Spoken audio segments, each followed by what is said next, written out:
All right. So good afternoon, everybody. It is Thursday, September 30th, the last day of the month. Man, can you believe September's gone already? Oh, you're gone. I'm Tony Pellegrino from GenRight Off-Road, and today I've got my special guest, Andrew Harris, here from our own sales department. And he's going to be joining me today to talk about this whole thing that we've got today. Might do a better talking job than me since my voice is already on the out. This is part of a live tech talk that we do every Tuesday and Thursday, today being Thursday. We've got Debbie, Alex, and Jamie here to help us read questions. We good? We're all good? Okay. If you haven't been over to the new website, this is what it looks like. It's just regular GenRight.com. But what I wanted to show you is if you go over to the company tab and drop down, there's the tech talk. And if you click on that, it'll open this up. And we've got a whole bunch of free downloads here. And what I'm going to show you today is the shock setting page. And what this is it gives you the ability to fill it out. And with this information, you can call in here and one of us can help you better adjust your shocks or tell you if they need adjustment at all. So a lot of information here. Again, you can download this as a PDF. You can just print it out, fill it out. I recommend you do this. I do this for going rock crawling, and then I have another one for when I'm going camping. You know, if I'm going to go run the Rubicon and I'm fully loaded. So super helpful, and it just allows me to go back right where I want my settings. So I just wanted to tell everybody about this and the fact that we've got all these other vehicle inspections, camping, tools, bolts, service logs, gear ratios, breakover calculator. There's a ton of stuff here that you can download and check out over on our website. Okay. Hey, Tone. Yep. Corey Lone Wolf Picard has a off-topic question. Would you like to Sure, man. We're hear getting it? right to it. I love it. Okay. And everybody's very excited that Andrew's here today. Yes. Hi, everybody. Yes. Thank you. The star of the show. We're sharing a microphone today. Okay.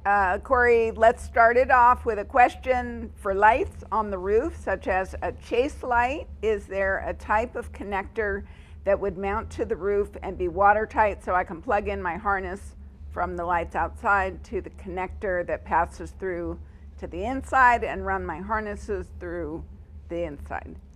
Well, Andrew is our resident light specialist. Have you seen his Jeep?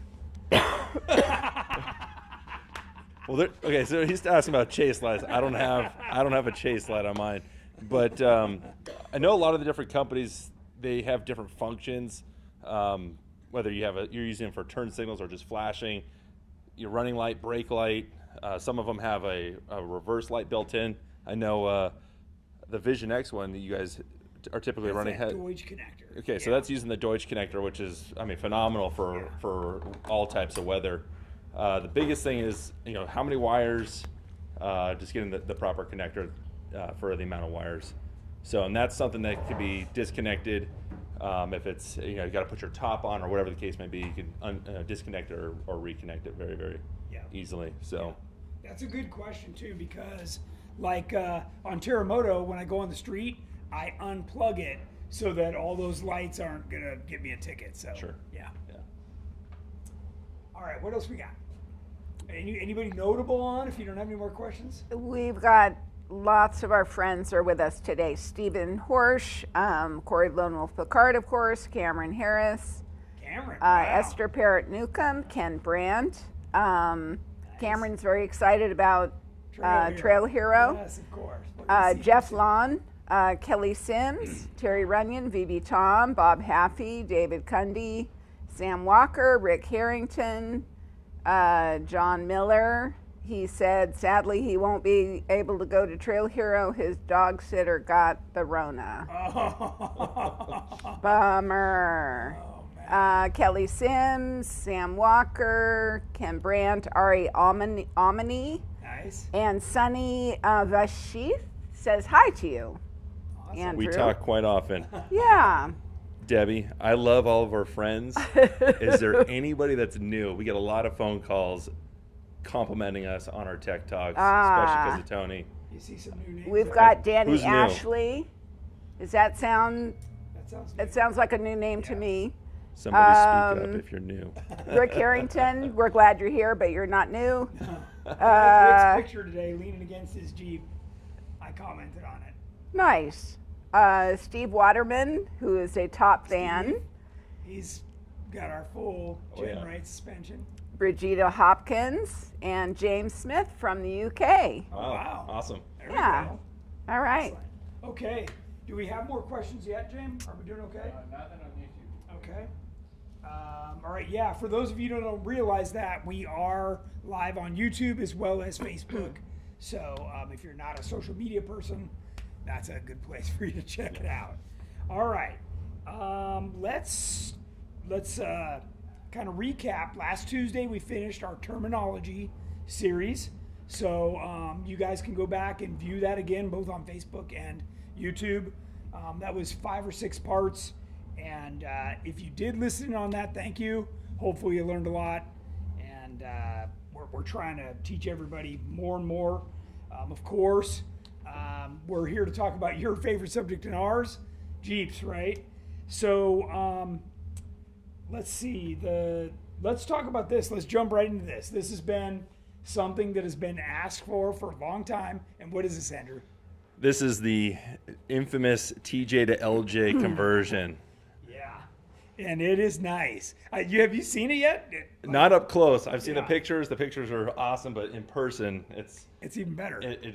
Pictures never do it justice. I mean, the thickness of all the material I'm seeing, just how everything comes together. This is a 3/16 thick frame. It's the Tracer shock tower. This is all 1/4 inch.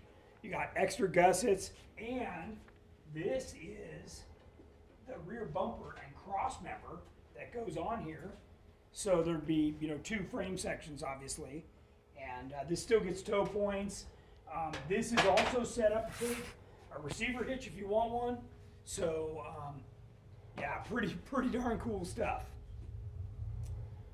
All right, any questions on this? No. Something else. Danny Ashley, what days will your team be out at Johnson Valley for Thanksgiving? I want to make an appointment to have my Jeep looked at and maybe some shock tuning. That's a great question. My plan is to probably go out Friday the 19th, officially start on Saturday the 20th, and I'll be there through the 24th. I think some of the other guys are talking about staying the whole time. So, yeah. Okay. Should be fun. So 19th through 24th. Yeah. 20th for me. through 24th. Yeah. Okay. Yep. Let's see. There was another one. Okay, BB Tom, spring curve from a lift. Why does it happen, and is it okay to use a spring correction bracket long term? Okay. Yeah, it's pretty obvious when you look at the arc of how the mount is done, and they do make some correction brackets to help straighten that spring back out. When you use a correction bracket, keep in mind it adds a little thickness, so it's going to give you a little bit more lift. I don't know if you've seen that before. Yeah, and a lot of guys that are looking for the coil correction kits, they might even be stretching their Jeeps a little bit, might try to get 2-3 inches, and the frame is actually diving, so that's another thing to look out for in it bringing the back of the vehicle up. But the root cause to that spring bowing is the fact that you're changing the pinion angle when you're lifting the Jeep. Yes. So that can kind of be corrected by adjustable control arms, but again, it's something you have a lot more travel now that you've lifted it, and a coil correction kit is going to be, it has to be a long-term fix for this. Otherwise, you can cut off the coil pads and relocate them on the axle. Yeah. So, but that's a quick and easy fix for sure. Okay, Peter Doolin said he needs the mic closer to your mouth, Tony, because he can't hear you. Wow. You can do most of the talking. Okay. All right. Do I need to repeat something? If I need to repeat something for anybody, just pipe up and I'll go back over it. Okay, so I saw Alex while we were talking was panning down, this is the entire aluminum cargo area that redoes the whole thing. Because when you chop your Jeep, you're going to have this big gap, a 15-inch gap. So this takes all that out and really replaces it with a beautiful aluminum cargo area. So the production version does have a fuel pump access plate in it. This one does not, but the production version does. I have a question. Yep. Are the wheel wells up any? Up. Okay. Yes. Cool. They're way up, and all of those holes that you see match your corner guards, so you don't drill any additional holes in the body. Awesome. It just uses this exact same bolts. Cool. So pretty nice. Yeah. And then we brought out some of our heavy duty body mounts today too, just to show that if you're going through all this work, you may want to upgrade. The stock ones are pretty cheesy. Those actually happen to have a 1-inch body lift built into them. These are the standards. So like for a tracer, that's what you'd put on. When I say standard, I mean height, not thickness. Everything we do is heavy duty. Yeah, that offset. Yep. So good stuff. And we offer those TJ, YJ, LJ, JK. There's JK right there. I ended up bending mine on my JK, so we made these super heavy duty ones. So nice upgrade. Rick Harrington's going to need these if he's watching. I've seen the way he's driving. All right. Let's get into this. Now you're the talker. So Andrew's got a whole. So actually, what it started out with was questions on the last live about our universal crossmember kit and the belly up skid. So that's where all of this originates from. Okay, so a lot of you guys have seen my Jeep before I did the Tracer. We keep coming back to it because a lot of people talk about building their Jeeps in stages, or what can I do now that's going to go with me for the for the length of my build. So in the early stages of my Jeep, I had a Rubicon LJ, and I wanted to try to make it as good as it possibly could be for a Rubicon. I didn't want to change axles, didn't want to change the transfer case.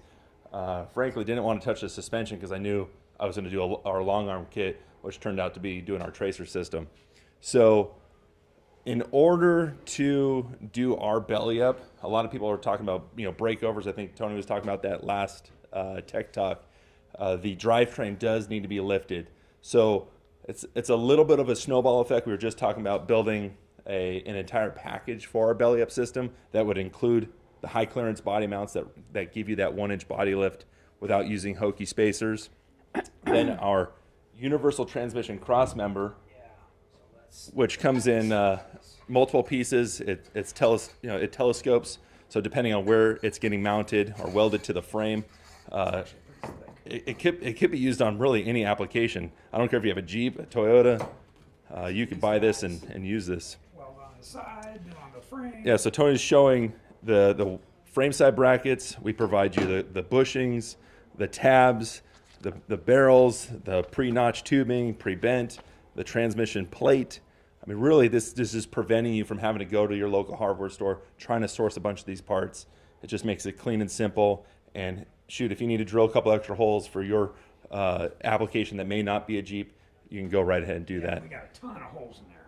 Yeah, so all these holes are set up for all the different factory Jeep transmissions. And even is the Turbo 400 on there? I don't know everything that's on there, but it's Sure. a lot of stuff. A lot of different stuff. So on my Jeep, as you can see, it's sitting next to a bone stock LJ, and there's really not much difference in height. You might see a huge fender height difference, but that's because I went to the Highline fenders. Let's see what's after this. So why is the belly up so important? Breakover and just general ground clearance. This measurement is 9 3/4 of an inch. So when the LJ was stock, my Rubicon was stock, which is even taller than a normal Sport. That's all the belly pan clearance you have, 9 3/4 of an inch. That's nothing. I got that Jeep so stuck the first time out to High Desert Roundup, on rocks that you wouldn't even think you had to pay attention to. So I knew I knew that had to Your go. average curve's like 8 inches. Yeah. So much for being a Rubicon. All right. So Go to the next one. yeah, let's go to the next one. So this is our belly pan. Now, granted, with the Rubicon, it has the built-in air compressor and solenoids. So just made a little simple strap piece right here that was bent, and then another little tab welded to the frame, and I was able to attach everything right back underneath underneath our belly pan. All right, let's go to the next photo. All right, so again, here's a side shot so you can see the huge belly pan hanging down. It's angled, it's bent, it's nasty. I call it the shovel. Tony calls it the shovel, and trust me, I shoveled a lot of crap when I was wheeling it that first time. So, yeah, so that is something that is going to make or break your ability to even have fun wheeling, is that hunk of junk underneath the Jeep. So the next photo should be what it looks like after. There you go. So there it is, bam, completely gone, it's completely smooth. The belly pan does have some breaks in it. I get a lot of customers that say, hey, we have one? Yeah, it's right here. I want to bring that up here. Yeah. This adds a lot of strength. So you can kind of see You may not want to go completely flat unless you're going to reinforce it a bunch. On ours, because it's formed a little bit, our steel version comes with a weld-in reinforcement that is done by the end user, and that adds a lot of strength. I mean, a ton of strength. So from the side, you can't even see it. This gains you 3 inches of additional clearance over the factory shovel, as Tony liked to call it. And this gets back by this, right? So you're going to put this in here, and if you get hit, it's bumping into this. Right. So what Tony's showing is when the Crossmember is welded in, that's also something that's going to give the belly pan reinforcement, because we offer this in aluminum too, which, depending on how you're going to use it, might flex a little bit more. And to have your transmission Crossmember reinforcing that's going to prevent it from bending or getting damaged beyond use. Let's see what we got after this. Yeah, because we got this over here too. I know you Right. wanna talk about We got Yeah. a couple questions regarding these slides. Will this kit work on a YJ, from Mike Malash? Yeah, so we do offer the same parts for the YJ. Now remember, the universal transmission Crossmember is just that's universal. You can use that on a YJ. On the belly pan, we have a very, very specific one for the YJ. So this one that we're showing here is for the TJ. The YJ one is essentially identical, just has different mounting holes and very, very slight difference in dimensions. The part number, if you're on our website, is the SKP 4500, which is steel, and then the SKP 4510, which is the aluminum version. More questions? Yes, Tom McCauley, what's the best way to relocate the lines along the frame when you do the belly up? So I'm pretty sure we just went right up and over the right over the Crossmember. Spot. Yeah. I know I moved mine up on top of the frame while we were working on everything, and then I let it come back down. Okay. So I mean, you could use Adele clamps if you wanted to, because there's fuel lines, you got brake lines, you got a number of different things. But there's a lot of flexibility in all those lines. So moving them up out of the way, having a body lift on there gives you that little extra room to go on top of the frame, like what Tony was describing. But yeah, that's typically what we do. because you're just making room for this. Yeah, we're just making room for welding this on, and this doesn't occupy barely even half the height of the frame, so you still have plenty of real estate for all your hoses. More questions or keep going? Go ahead and keep going. So one of the biggest things that I accomplished in just doing a belly up and then going to a Highline fender was the fact that I was running a 37-inch tire with no lift. So both these Jeeps have no lift, except this one, mine, had 16 inches of belly pan clearance when all was said and done, and the Stalker still had 9 3/4. So the double triangulated Crossmember, I know I want to touch upon that real quick. Maybe that'll spark some interest in it. The belly up pans that we have for both the YJ and the TJ all have mounting holes along the rear section, because on the leading edge Of this, right here. those are all your mounting tabs for our belly pan. So when the belly pan is located on the chassis, you can butt the double triangulated crossmember Right to this thing. right up to it, bolt it up, and now it's a smooth transition from the belly pan to the double triangulated crossmember. Nothing that hangs down. Yeah. It's completely smooth. It's actually, it's inset, just a little bit, the thickness of the skid plate. That's a lot of Nice, welding, huh? yeah. That's a sweet setup. Yeah, it's a really nice setup. So let's just click through these, and we'll come back and we'll talk a little bit more about the double triangulation and why we want to look at that. So back to the photo before the show, the two Jeeps side by side, a bone stock LJ and then my LJ with a belly up and the 37-inch tire. No lift. Bone stock, we got a 41-inch measurement, basically where the hard top meets the body. On the very next photo is of mine. It's 45 inches. So there's 4 inches of additional height to the body, but we went from a 29-inch tall tire to a 37-inch tall tire. Yeah, there's no lift. No lift, Right. but there is that 1-inch body lift that you get out of our body mounts. Yes. So the Jeep had a super low center of gravity. That belly pan was tucked way up. Like, again, 9 3/4 to 16 inches. It's huge when you're only gaining 4 inches of. So let's recap on that. The drivetrain moved up. That's why we had to put the body. Right. So as far as recapping on the drivetrain being moved up, when we do the body lift, we're also doing an engine lift, and then the universal transmission crossmember. The end user needs to bring the transmission up that extra inch as well. So now that the drivetrain's moved up, that belly pan gets to come up. Everything's up out of the way, and boy, does it wheel so much better. All the extra That's where you're getting all the extra clearance. Well, we've got a lot of positive compliments on your Jeep and the looks of your Jeep. Everybody thinks it looks very pretty. I loved it when it was in that stage. I really Yeah. truly did. Okay, so here's what we were talking about just a minute ago. Right there's the bushing. Right.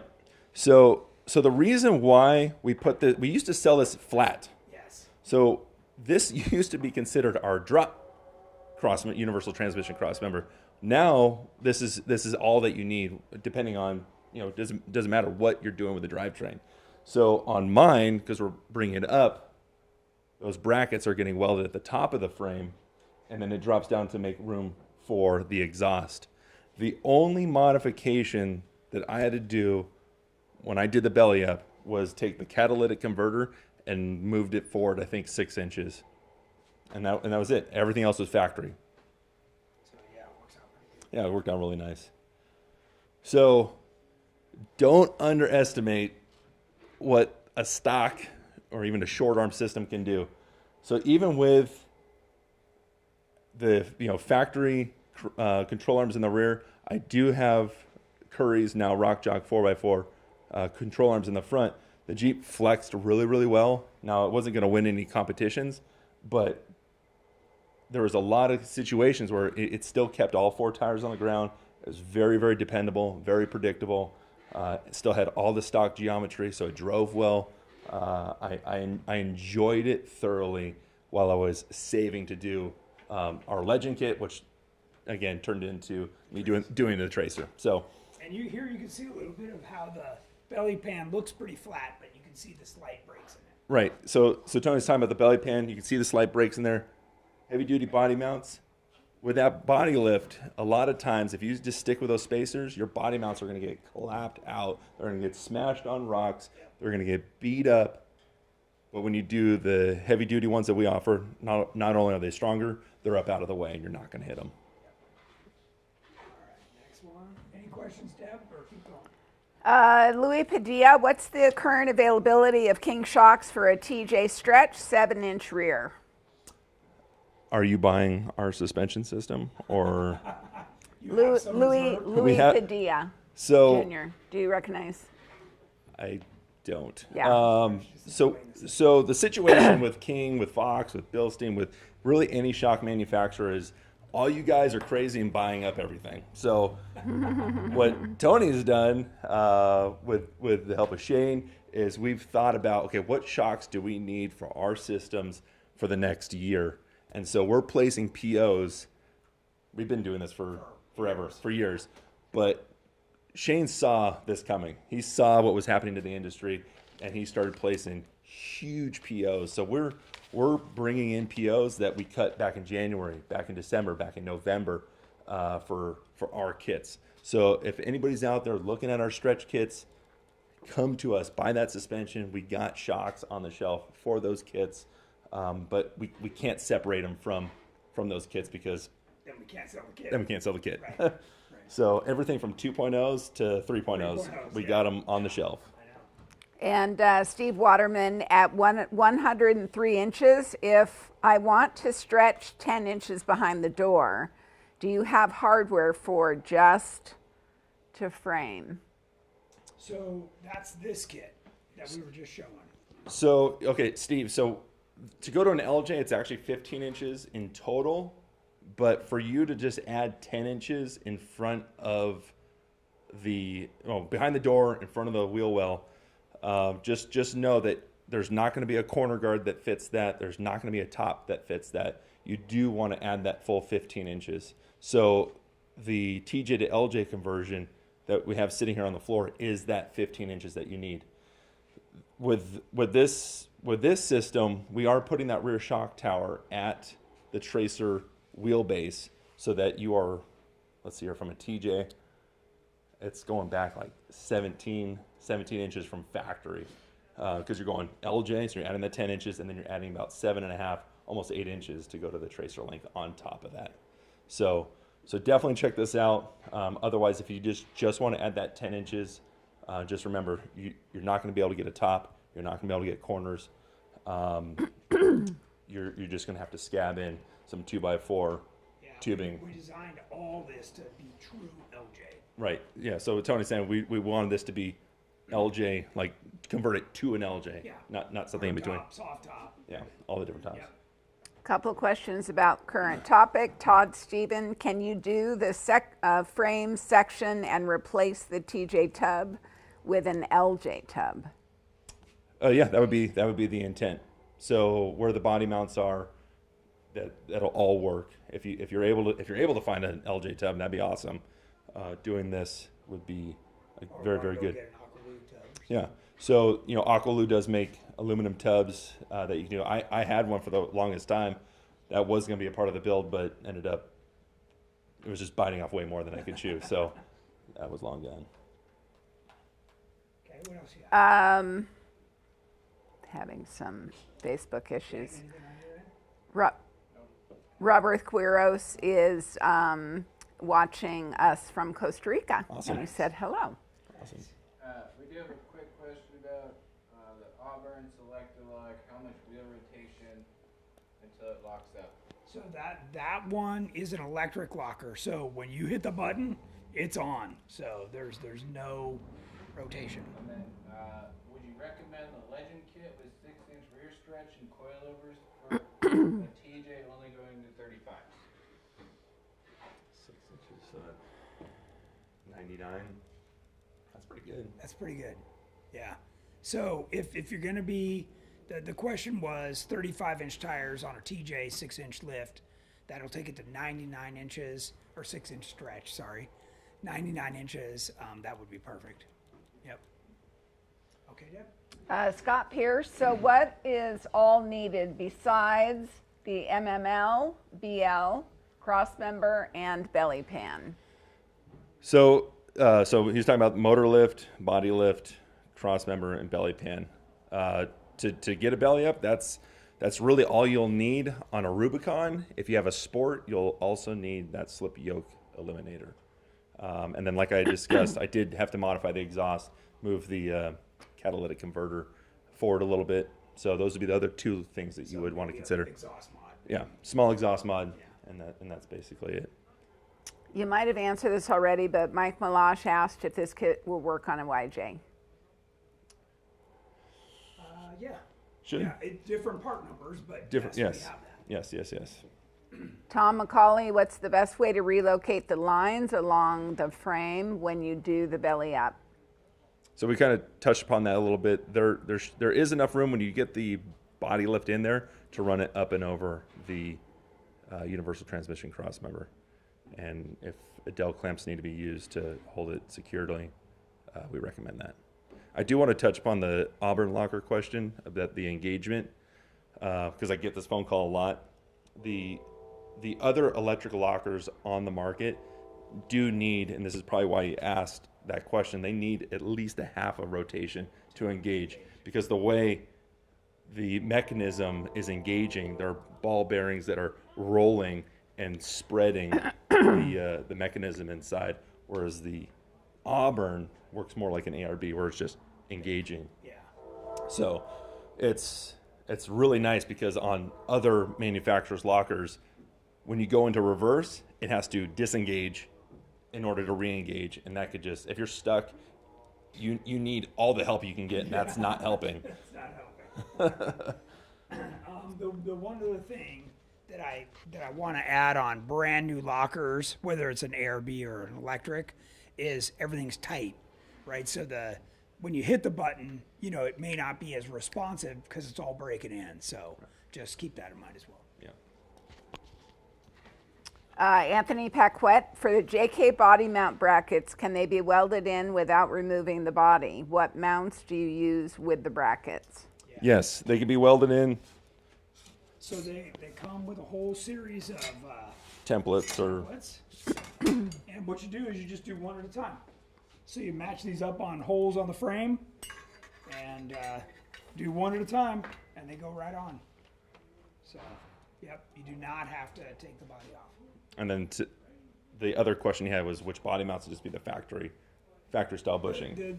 Yeah, factory style bushings, and these are the middle 6. Yes, the middle Right. 6. Should we see what's next? Sure. Just keep moving through, and then we'll come back to. Yeah. So again, guys, as close to stock on the suspension as possible. I did upgrade the shocks. I kept this Jeep in this phase for a lot longer than I anticipated. I think it was slightly over 5 years. The intent was to get it built within 2 years. So adding the Curry or the Rock Jock 4x4 control arms, track bar up front, and the heavy duty steering was just to preserve the Jeep. But this is out in Parker at Desert Splash. Drove it all the way out there, wheeled it all weekend, drove it all the way home, and absolutely, again, just fell in love with how capable the Jeep is with a flat belly and 37s. So one of my biggest fears was some of these trails have these steep ledges, and I just felt like I was going to belly out on everything. But for whatever reason, you can see my rocker's in the ground. That means the whole entire underneath is touching, but the Jeep just, with that 103-inch wheelbase, the 37, it just worked. And on this particular trail, I think there's 4 obstacles just like this. I was able to get up 3, and the 4th one, my factory rear locker stopped working. So I got stuck. But the good news is Mr. Mark Fetchner and Roxanne got stuck on the same obstacle. So, and he's on 49s and million-inch wheelbase. So That makes you feel better. I felt a lot better about that. More questions, Dave? Yeah, I apologize if you already answered this one, but I'm going to read it again because I don't want to miss it. Mike Malash, will the TJ to LJ kit work on a YJ? Yes, it will. It's going to be a different part number, but it will. Okay. And that's, Jamie started that with a growler. So, the internal pieces. Yeah, it's his fault. Yeah. It's all his fault. Cole Tamadakis, why didn't you design the tracer kit to have double triangulated rear links as compared to the Legend kit that offers double triangular? You want to touch it? I mean, Sure. I could start. You can finish. Yeah. One of the things that I've noticed. So, like, I own one. So I didn't design it, but what I can tell is that the lower links already have some triangulation to them. Now, it may not be 30 degrees like a double triangulated, but there is triangulation of the lower links, and that does minimize almost every bit of rear steer. So the benefits of the double triangulation, you're still getting that with the tracer kit. And on top of that, the geometry really came from Jordan's 4500 car. So we wanted different separation between the upper and lower links for different anti-squat numbers. So that system was derived from that 4500 car to have best of both worlds. Now the double triangulation, yeah, that's a really nice setup because again it eliminates rear steer. The links are tucked up out of the way, but with the tracer, with that belly pan that we have, having the links go to the frame with a little bit of triangulation, the way everything transitions from front control arm to the belly pan to the rear control arms is very, very smooth. So the way that was designed is in my mind, I mean, it's perfect for what it is, but I'll have Tony touch upon that geometry a little bit more. So the other thing to not forget about the tracer is that it was designed around an LS3 and a 4L80.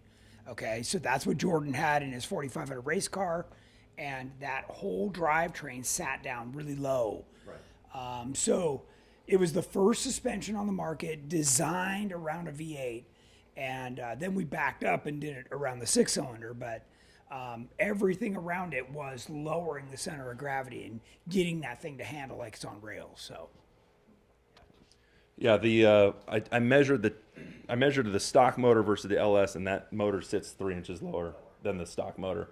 And the cool thing about backing it into the 6-cylinder is that we did not have to do a motor lift. So technically, comparing it to our Legend kit or doing the double triangulation, the Tracer drivetrain with a 4-liter is an inch lower because it doesn't need the motor lift and the transmission lift.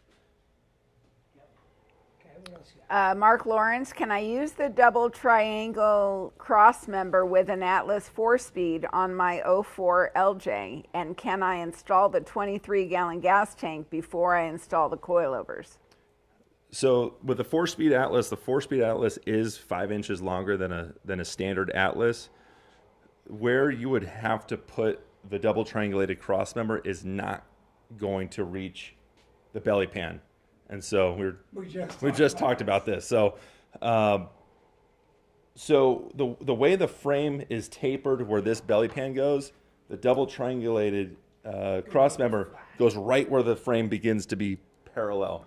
So, if you're up for it, you could move that Crossmember back to accommodate the 4-speed Atlas, and then match these bends in a square sense, and then just weld it up to our belly pan. And that, I mean, essentially that would work. And I think there was a different part to that question. And no instructions. No instructions. Really, you're on your own on that one. Oh, yeah. Yes. Can I install the 23-gallon gas tank before I install the coilovers? So the 23-gallon gas tank, how we got that extra capacity was the fact that the shocks are gone, the springs are gone, the track bar is gone. We wrapped that gas tank around the rear diff and up and over the top of it slightly.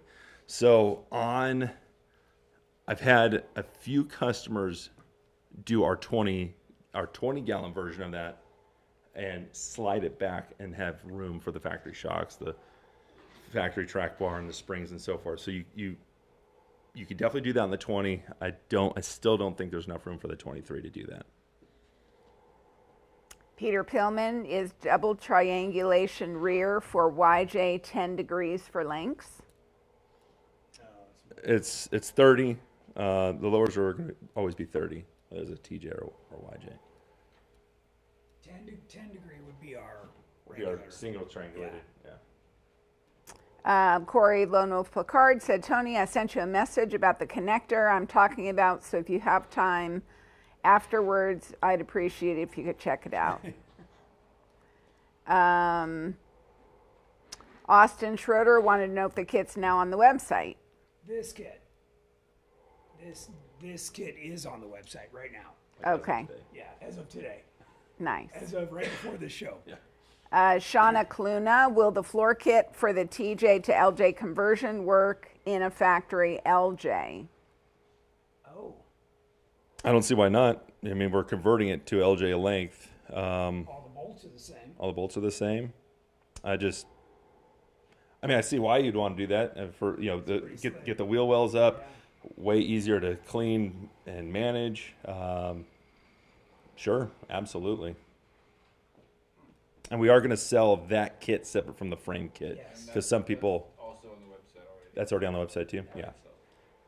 William Lugo, Will from Virginia. I have a 2006 TJ Rubicon. I bent the stock tie rod. What is my best upgrade? Plan on long arms in the future. So the steering has everything to do with your suspension as far as matching that geometry. Really depends on what you have for suspension now. If it's stock, kind of like mine, or maybe a small lift, I would do the Rock Jock 4x4 heavy duty steering, and that matches all the factory geometry. Technically, you have to have at least a 2-inch lift.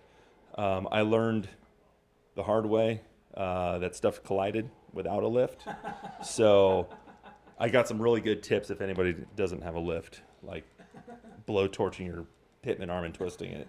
So Let's see what else we got. yeah. Deb, if you got more questions, keep reading.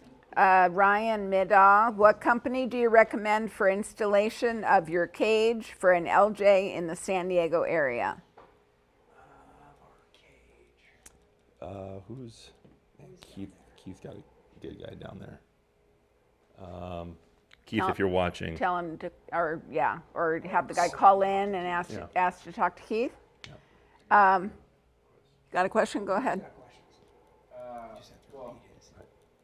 I bought a used TJ with GenRight suspension, cage, Rock Jock 60s, 42-inch pit bulls on Walker Evans.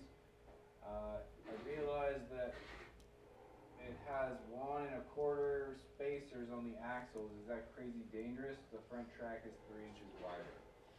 Okay, so the question was, and we get this a lot. Gentleman purchased a Jeep with our suspension, had Curry axles underneath it, and it sounds like after the purchase, the guy found out there's wheel spacers on there. This usually happens when someone is ordering axles that are close to stock width. The reason why there would be wheel spacers on those axles is because we need at least 5.5 inches, if not 6 inches, between the inside of the tire and the outside of the frame on the rear axle in order to fit a 14-inch coilover. So 1.25 spacer, I actually ran on my Jeep. But on a 37, they were Spider Tracks. They're all 60-61. I did that because I wanted to run more back spacing on my beadlocks so that they would work on my 60s when I bought them.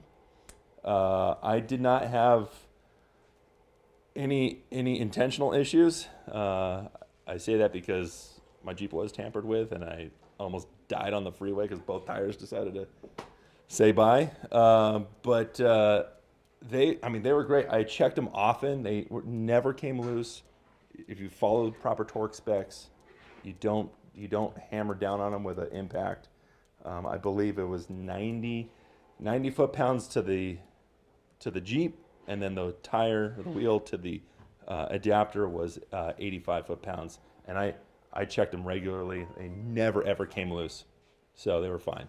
But what size pit bulls? Like 42s, 43s? 42s, and it sounds like the spacers are just in the front. Okay. If they're just on the front, then you're just increasing scrub radius. So you have other things to pay attention to: ball joints, wheel bearings, because that scrub radius is getting rather large. Yeah. And then one more question: 2005 LJ 4.0 stock axles, auto no lift. Is the tracer for a TJ/LJ? Well, Repeat the question. So the question was about Jamie. a bone stock LJ automatic going to a tracer. It sounded like we offer a TJ LJ version that's just a belly pan that is specific to the TJ. The LJ one is longer because of the added wheelbase. And he's got an LJ, so yes, he wants. Yeah, so Regular tracer. right, so you just want the regular tracer, and so mine's still got the inline 6, so you can give me a call and we can talk about everything to do the stock drivetrain with the tracer. You done, James? Yep. Okay. BKTJ, 2003 TJ non-Rubicon. Is it possible to do the GenRight tummy tuck without a body lift? If so, what does it take and is it worth it? You won't get it completely up against the frame. I think the closest you will be able to get is having our belly pan spaced down 1 inch. Well, you have to bash the floor. Or bash the floor and retunnel the floor. But for someone that's not willing to do that, you might have to space this down just a little bit. Maybe talk about the fact that the body lift's not a bad thing. So as long as you do our body mounts, the body lift, a lot of people shy away from the body lift because of the spacers, they can tweak and twist and everything. If you do the heavy duty body mounts, you're not going to have those same inherent issues as a typical body lift. And also getting a quality body lift that doesn't have like the big urethane bushings, but get one that's actually aluminum, like the Curry one, it's far superior. Jacob Stewart, what is the ideal lift and stretch size for running 37s or 40s on an LJ Rubicon? It's a little bit of a loaded question. So, I mean, obviously I'm partial to the tracer system at 115-inch wheelbase. That's my go-to for sure. But we have a lot. I mean, look, Scott Morris. I mean, he ran 103-inch wheelbase, ran the stock wheelbase. Well, you ran that for a while on 37s. Yeah, and he's on 40s. So, and he wheels all over Johnson Valley. He races Ultra 4 now. So, really, it all is going to boil down to where you wheel. Which state. I mean, all this matters to wheelbase. How extreme the trails Yeah, exactly. So, I don't know if you want to talk about specific, like if you're going to go Moab or Johnson Valley or wherever in the country. I mean, what your recommendation would be? A lot of it has to do with the amount of lift. So if you're going to keep it super low, you can get away with that shorter wheelbase. But the moment you want to start getting that belly up, you need to get it longer. And don't worry about going to longer wheelbase. It gives you a much more confident, predictable feeling. That's what Andrew's enjoying now, with that 115-inch wheelbase. That's why a lot of people like the JKs with the 116 or 118-inch wheelbase. So it's a lot better when you get on that sketchy stuff. So, yeah. The benefits far outweigh the negatives of that long wheelbase. The breakover, that's one aspect, but steep climbs, I think the length, it can only help. It can only help with those. Especially on big tires. Yeah. Dad, what else you got? Another follow-up question from BKTJ, 2003 TJ, 3.5-inch Curry Rock Jock short arm kit right now. After tummy tuck, would you ever suggest upgrading with shorter or even stock coil springs with the goal of lowering center of gravity, or do aftermarket coil springs provide benefits over the reduction in geometry? I'm always a fan of lowering it down. So again, my Jeep sat with a 16-inch belly pan. That is pretty low. I think the Tracer is somewhere between 19 and 20. Terremoto's at like 20 or 21. 20 or 21. I just measured mine today at 21. Okay, and Jamie's YJ with the Tracer system, he's at 21. So it's again, it all comes down to where you're wheeling. That short arm kit with 3.5 inches, those links are starting to get really steep, and it can really upset the drivability of the vehicle. I'm in favor of you dropping down to a 2-inch lift, because you could still run a pretty long shock. I know King, they sell a shock specific for that 2-inch lift. I ran it. You saw how well it flexed on the RTI ramp. Yeah. That's what I would do, or it's time to go to a long arm kit. Yeah. Okay, what else you got? Leaf Baron, can I use the frame kit on an LJ? I have the coilovers towers welded for only 5-inch stretch.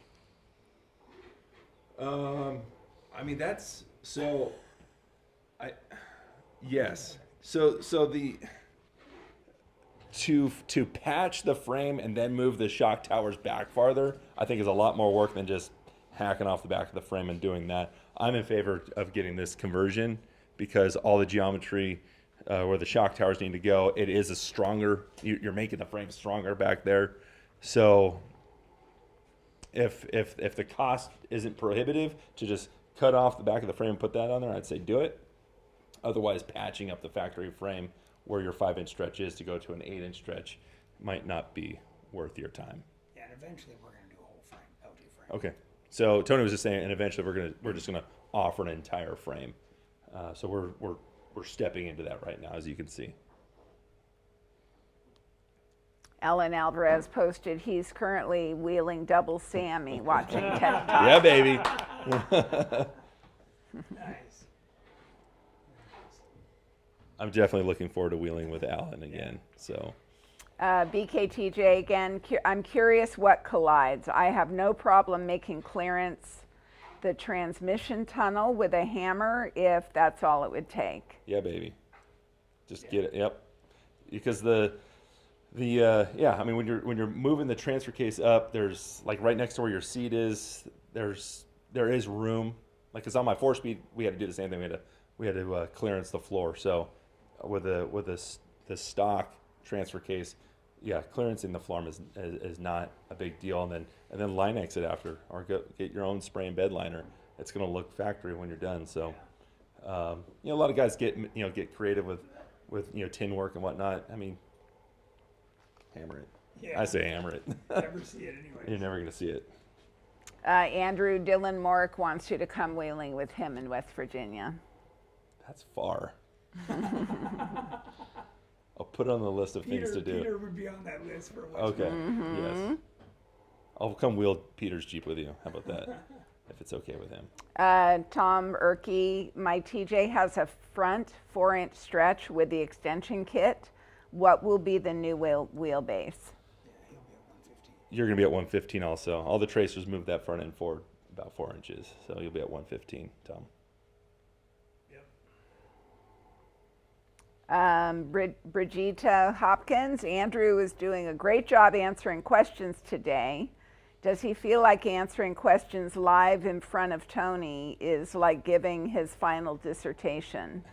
I mean, I learned everything from Tony, so Yeah. what you're hearing is He's just been a good student. good student. Yeah.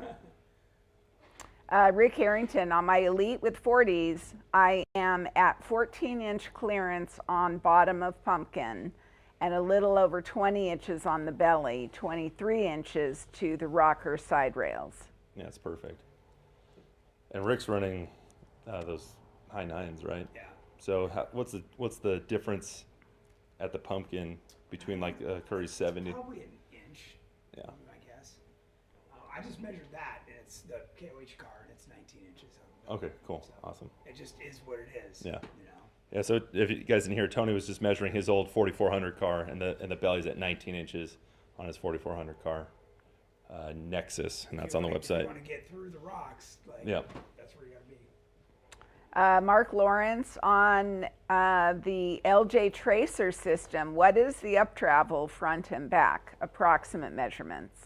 So I can give you exact measurements. On mine, mine's set up with 5 inches of up travel, front and rear. You could mess with that if you wanted to. If you're just a crawler, if you want to sit a little bit lower, you could drop that down to. I mean, some of these TJs that we've built in the past only had 3 inches of up travel. So I don't have a current slide, but you guys saw that the stock LJ was 40, 45, and then it went to, let's see here. I got it right Stock here. was 41, then it went to 45. 41 to 45, and then now it's at 48 inches. So to go from a 37 to a 40 and only gain another inch and a half, or another 3 inches, you're really only gaining an inch and a half if they're both on 40s. So that just tells you how low the tracer sits, and they picked up a bunch of up travel. Yeah. So it's like an inch and a half lift over stock, and they gained up travel. So it's bad. It's freaking bad. Sunny Banu Vashith, I'm saving up for the tracer for my 2004 LJ. It has a 4-inch lift right now. When I go with tracer kit, will I have to lower? Well, he said, will I have a lower Jeep? Yes, Okay. big time.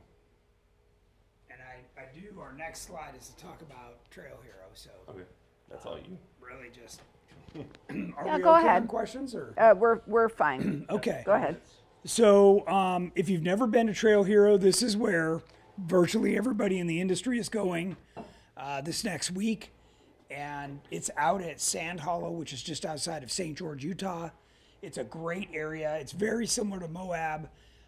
There's trails everywhere, lots of wheeling, and they rate them there from a 1 to a 15 because the last 5 are for buggies.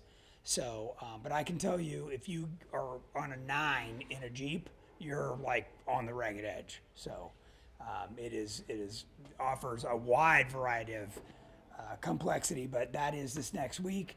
So, if you don't have anything going on, get out there. We're going to be out there with a big It's a booth. great cause. And, great cause. Lots of, you're going to see competition, rock crawlers, and all kinds of stuff out there. So, pretty darn cool. And I don't know if we have anything after this. What Jeeps are we taking to Trail Hero? So we're virtually taking everything there. Terremoto will be there, Aftershock, Pay Dirt, Jamie's Growler. We're going to have Maximus, Peter's Maximus there, Kelly's Silver Surfer. I mean, we're going to have the fleet. Jeff's will be there. Wolverine, yeah. Yeah. Jeff's, Oh. Banshee. Yep. Yep. Keith will be there in the CJ. So we're Yep. gonna have everything from CJ to JL All the way. all Yeah. the way. So, and on Friday night, we host this phenomenal Jeep night at an exclusive area. So Sand Hollow is out there in the distance. So this is just a little, like a quarter mile away. And there's food, a live band. We're driving Jeeps around on a rock obstacle course. And it is just a blast. So if you do come out, definitely check this out on Friday night. And I think you'll enjoy that as well. What do we got after this? And that's it. So if we have any more questions, Deb? We got a couple. Desi Hauer, almost every body lift puck bolt on my TJ and LJ were broken. I switched to the GenRight bracket and have had no problems ever since. Oh, there you go. There's your testament. Perfect. So Desi, he's awesome because he runs the Big Bear Jeep Expedition. Sorry, Desi, I forget the exact name, but his Jeeps are on the trail what seems like 24/7. Doesn't matter weather, doesn't matter time. They are just getting hammered. So we've been working with Desi on parts, our armor, cages, and he is just letting his customers go to town on. So that's a on that good product. testament. Very good testament. So thank you for your support, Desi. We really appreciate it, and you're doing a fine job. What else you got, Deb? Brent Palmer said if Andrew's on the Tech Talk, who's answering the phone? Well, we still got 2 guys over there. Yes, my wonderful coworkers. are Yes, over there. that's right. That's right. Ari Almane, how tall is it to step into Aftershock with the EXS chassis? Oh, well, the Aftershock, so I parked it right next to the Wolverine the other day, and it does sit about an inch lower. Wow. So it's not bad So at he's all. our next EXS guy. Is he? Yeah. Yeah, on 40s, it's just amazing. Yeah. So Super low. I don't have any measurements from it. And I guess I need to get some. The overall height, so because of just the shape of the body and our roll cage, the tracer, the top is taller than the Elite, and then the EXS is lower than the Elite. So it's just you're just getting lower and lower and lower. Yeah. So, With yeah. more belly But panel. I'll get some more. No, it something, looks Jan? like we're pretty well wrapped up. Good job, guys. Quick, easy one. Okay. TJ/LJ, mid-arm versus long arm. Like, what would we prefer? Totally set. Okay, so the question was TJ mid-arm versus long arm. We always prefer the long arm. Part of it depends on how much lift you're going for, what size tire you're running. But I don't know that I would stop at the mid arm myself. Just go with the long arm.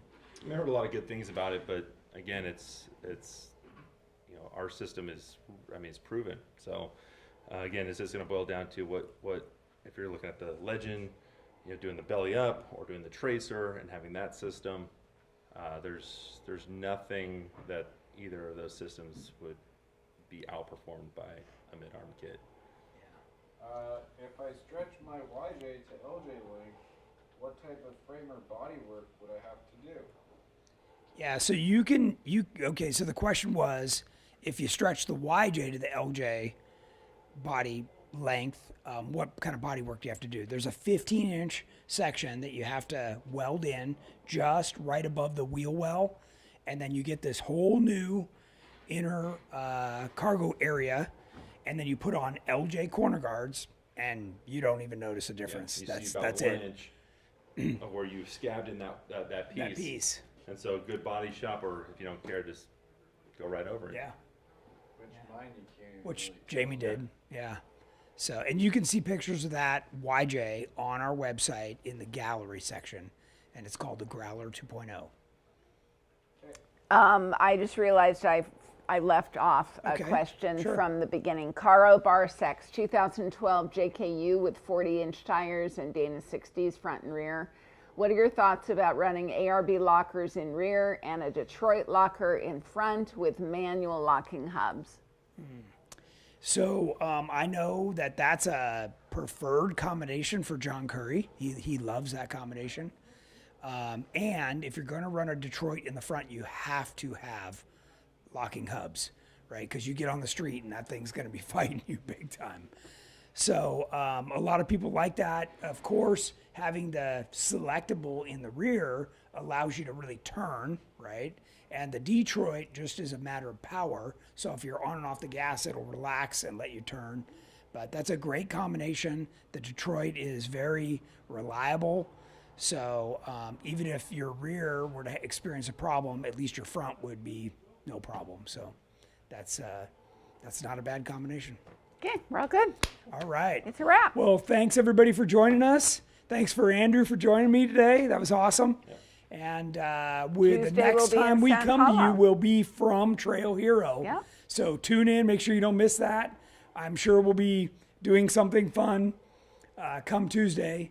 So we'll have lots of Jeeps out there, and it's going to be a blast. So if you're out there, find us, track us down, say hi. And if you're around at 4 o'clock on Tuesday, you can be on the next live. So Yeah, and safe travels out there, safe everyone. travels. Yep.